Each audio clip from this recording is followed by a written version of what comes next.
పాపములు క్షమించబడినవి. వాస్తవానికి ఆ మనిషిని తీసుకుని వచ్చింది శారీరకపరమైనటువంటి స్వస్థత కోసము.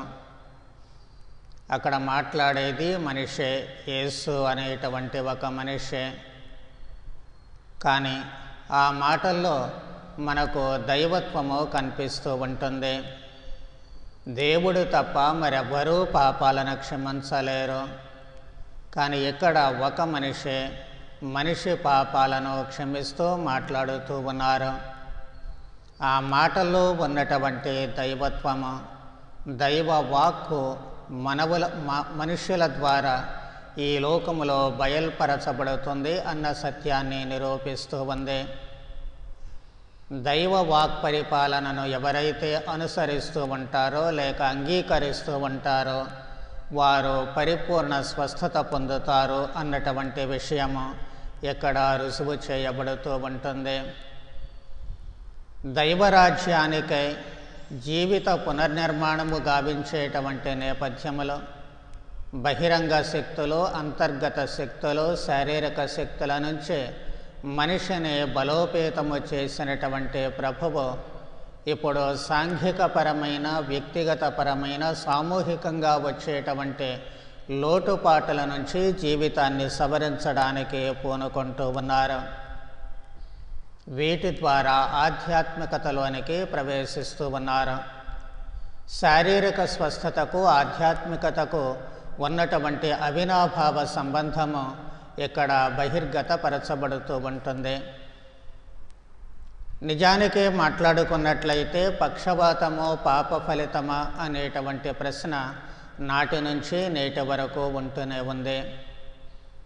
కాదు అని ఖచ్చితంగా చెప్పవచ్చు, కానీ అవునని కూడా చెప్పాలి. నాడు ఉన్నటువంటి వాళ్ళ ఆలోచన సరళి ప్రకారము కుష్ఠవ్యాధి దేవుని శాప ఫలితమైతే పక్షవాతము మనిషి చేసిన పాప ఫలితము. కాబట్టి మనిషి పాపము చేశాడు, ఆ పాపానికి తగినటువంటి శిక్ష అనుభవిస్తున్నాడు అన్నటువంటిది ఆనాటి ఆలోచన సరళే. ఆ రోజే కాదు, ఈ రోజు వరకు కూడా కొన్ని వ్యాధులు గమనించినట్లయితే ఇది మానవ పాప ఫలితము అని చెప్పక తప్పదు, ఒప్పుకోక తప్పదు. ఆ నేపథ్యంలోనే ఇక్కడ ఈ పక్షవాతము కూడా వస్తూ ఉంటుంది.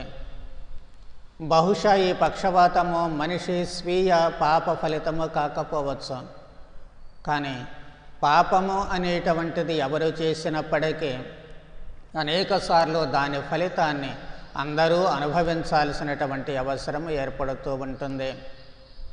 మనం ఇప్పుడు పామును చూచామనుకోండి, అది మనలను కరిచినా కరవకపోయినా ఏమీ చేయకపోయినా దాని దారిన దాన్ని పోతూ ఉన్నప్పటికీ కూడా మనం పనిగట్టుకొని మరీ మన పనులన్నీ ఆపు చేసుకొని దాన్ని చంపిందాకా వదిలిపెట్టాము.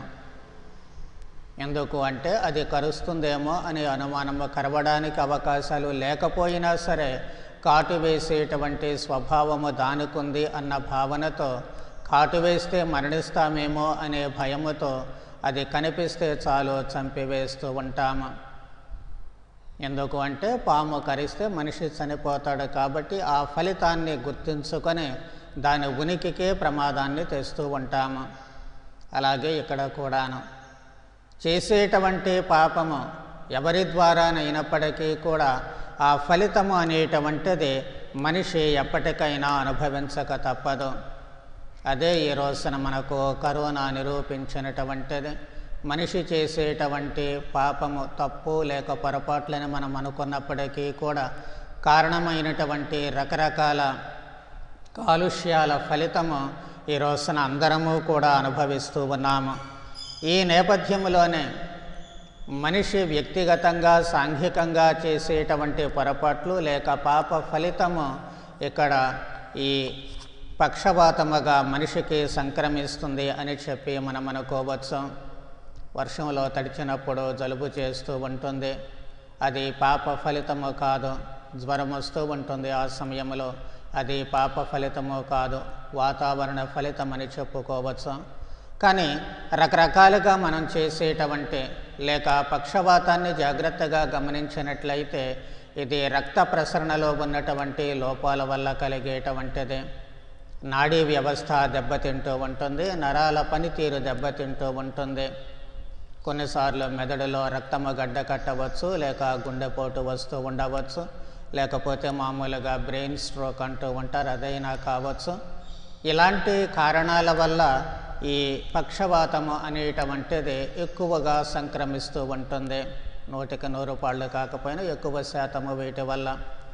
మరి ఇవి ఎందుకు వస్తూ ఉన్నాయంటే మనకు అందరికీ తెలిసినటువంటి సత్యమే. మనిషిలో ఉండేటువంటి రకరకాలైనటువంటి ఆందోళనలు, రకరకాలైనటువంటి భయాలు, శరీర సమతుల్య లోపము, ఇవన్నీ కలిసికట్టి శరీరం మీద దాడి చేసినప్పుడు ఖచ్చితంగా ఈ ఫలితము మనలో కనిపిస్తూ ఉంటుంది. ఈ ఆందోళనలకు, భయాలకు, ఆవేశాలకు కారణం మన స్వంతగా మనం చేసే పనులే కాకపోవచ్చు, ఎదుటి వాళ్ళు చేసే పనులు కొన్నిసార్లు ఉంటాయి, సాంఘిక పరంగా వచ్చేటువంటి ఒత్తిడులు కొన్నిసార్లు ఉంటాయి. ఇవన్నీ కూడా మనిషి శారీరక వ్యవస్థను చిన్నాభిన్నం చేసినప్పుడు మనిషి ఈ పక్షవాతానికి గురి అవుతూ ఉంటాడు, శారీరక పరమైనటువంటి నిస్సత్తువకు లోనవుతూ ఉంటాడు. పక్షవాతము వచ్చినటువంటి మనిషి తనకు తానుగా చేసుకోవడానికి అవకాశం ఉండదు. కొన్ని భాగాలు శరీరములో చచ్చుబడిపోతూ ఉంటాయి, అవి పని చేయడం మానివేస్తూ ఉంటాయి. అందుకే ప్రభువు తన వద్దకు వచ్చినటువంటి ఆ మనిషికి మొట్టమొదట పాప విమోచనను ఇస్తూ ఉన్నారు. రెంటికి సంబంధం అక్కడ సరిగ్గా కనిపించకపోయినప్పటికీ కూడా ఇప్పటి వరకు అనుకున్నట్లుగా ఈ సంబంధము అంటే వ్యక్తిగతంగా కానీ, ఇతరుల ద్వారా కానీ, సాంఘిక పరంగా కానీ వచ్చేటువంటి ఆందోళనలు, ఒత్తిడులు ఇవన్నీ కూడా శరీరం మీద ప్రభావాన్ని చూపిస్తూ ఉంటాయి. కాబట్టి మనిషికి మొట్టమొదట మానసిక ఆరోగ్యము చాలా అవసరము.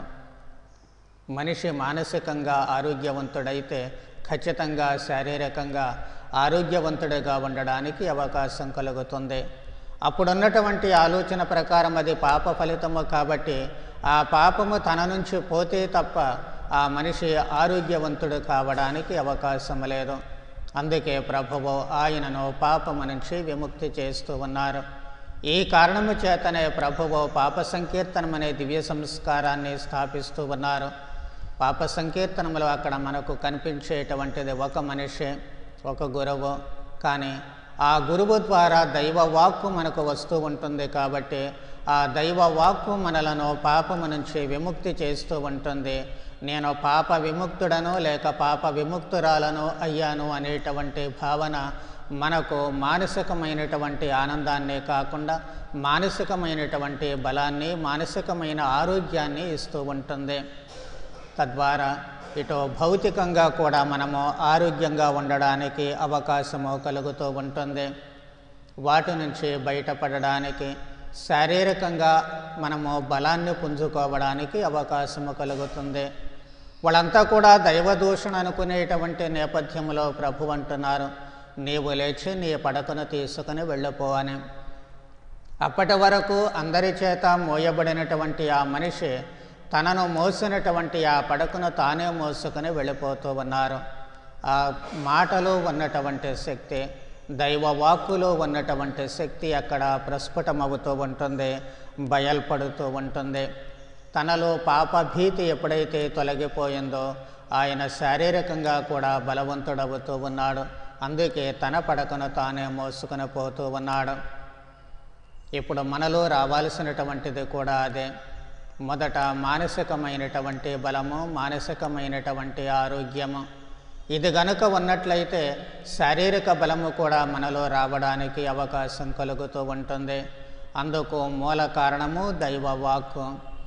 ప్రభువు అన్ని వేళలా ప్రార్థన ద్వారా తనను దేవునితో అనుసంధానపరచుకుంటూ తన వాక్కును శుద్ధి చేసుకుంటూ ఉన్నారు. తద్వారా మనిషిగా తాను ఉన్నప్పటికీ కూడా తనలో ఉన్నటువంటి ఆ దైవత్వానికి ఏ విధమైనటువంటి లోపము లేకుండా పోతుంది. మనుష్యులమైనటువంటి మనము, దేవుని బిడ్డలుగా మారినటువంటి మనము కూడా అదే విధమైనటువంటి దైవ వాక్ శక్తిని కలిగి ఉంటాము. దైవ వాక్కు మన ద్వారా కూడా బయలువెడలుతూ ఉంటుంది. కానీ ఎప్పుడు అంటే ఒకటి ప్రభువు మాదిరిగా ప్రార్థనతో దేవునితో అనుసంధానం కావాలి. రెండవది మన జీవితాన్ని పునర్నిర్మించుకోవాలి. అన్ని విధాలైనటువంటి శక్తుల నుంచి మనలను మనము సంరక్షించుకుంటూ పాప ప్రభావానికి మనము లోను కాకుండా కాపాడుకుంటూ ఉన్నట్లయితే మనము ఆధ్యాత్మికంగా భౌతికంగా బలోపేతులమవుతూ ఉంటాము. అప్పుడు మనలను ఎవరూ మోయాల్సినటువంటి అవసరం లేదు. ఎవరి భావాలు మనల్ని తీసుకుని వెళ్ళాల్సినటువంటి అవసరం లేదు. ఎవరి ఆలోచనలు మనలను ఈడ్చుకుపోవాల్సిన అవసరం లేదు. మన భావాలు మన ఆలోచనలు ఖచ్చితంగా ఆత్మ ప్రేరణతో ఉంటాయి కాబట్టి అవి ఆరోగ్యకరమైనటువంటివి ఉంటాయి. తద్వారా మన జీవితాలను ఇతరుల జీవితాలను మనము పునర్నిర్మించుకోవడానికి అవకాశము కలుగుతూ ఉంటుంది.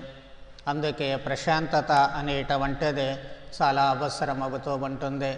నీ పాపములు క్షమించబడినవి అన్నప్పుడు ఆ రోగి పొందినటువంటి ఆనందము మనము కూడా అన్ని వేళలా పాప సంకీర్తనం అనే దివ్య సంస్కారము ద్వారా పొందగలగాలి. అదే మనలను ముందుకు నడిపిస్తూ ఉంటుంది. అదే దేవుని వాక్కును అనుసరించేటట్లు చేస్తూ ఉంటుంది. తద్వారా మన జీవిత పునర్నిర్మాణము సంపూర్ణమైనటువంటి స్థాయికి చేరుకుంటుంది. దైవరాజ్యములో మనము సంపూర్ణ సభ్యులముగా మిగలడానికి అవకాశము కలుగుతూ ఉంటుంది. కాబట్టి ఈ ప్రక్రియ మన జీవితంలో అన్ని వేళలా నెరవేరగలిగేటట్లు ఇదే ప్రక్రియను మళ్ళీ మనము ఇతరులకు కూడా ప్రయోగిస్తూ వాళ్ళు దేవుని బిడ్డలుగా దైవరాజ్య సభ్యులుగా మారడానికి మన వంతు కృషి అన్ని వేళలా చేసే భాగ్యాన్ని ప్రసాదించమని భక్తితో ప్రార్థన చేద్దాం. దేవుడు మిమ్ము మీ కుటుంబములను దీవించుదరగాక.